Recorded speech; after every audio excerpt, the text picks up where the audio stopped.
Well, good morning. On this spring day, I'm here to give you a bit of feedback from the regathering that we had a couple of weeks ago.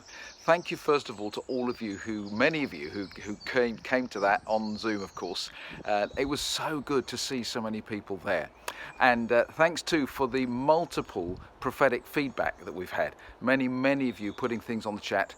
And as we've reflected on it as elders since then, I'm here now just to try and give you a summary of what it seemed like was coming through, what God's been saying to us over this last couple of weeks. The first thing was this: it's a new season, and that's kind of obvious in a way, but nevertheless it's important for us to take on board the fact that this is a new season that's coming, that God is calling us into together, and there'll be change, and God's calling us to courage in this season, courage to embrace change. That was one of the clear messages that was coming through.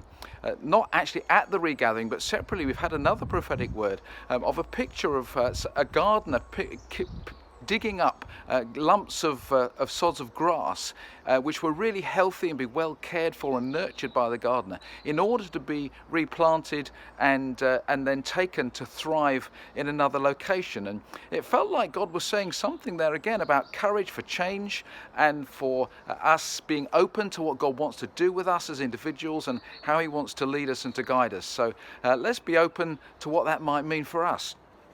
The second theme, the first was a new season. The second theme was one of authentic community, and a number of words there about the way God was speaking to call us back into authentic community as we're able to regather.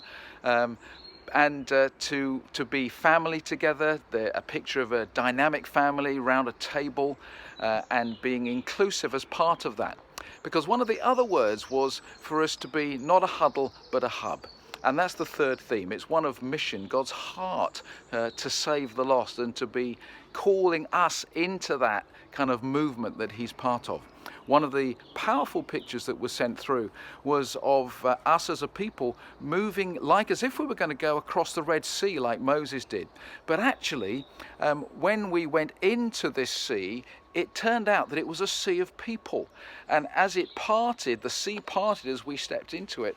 So the people who were forming this sea then kind of turned and came in to follow behind us. And a powerful picture there of God's heart for salvation, for using us to move into this sea of people, to be on a mission to the people around us. Now, all those things fit together in terms of new season, in terms of authentic community and being inclusive and drawing people into us, to the community of God's people as we seek to follow him and to reach out to them and to see salvation come as a result. So lots to chew on there. To be a hub, not a huddle, would kind of be a summary of that perhaps. And so let's reflect on that and keep praying and see how God's leading us as a church together going forward. God bless you all. I hope that's really helpful. God bless.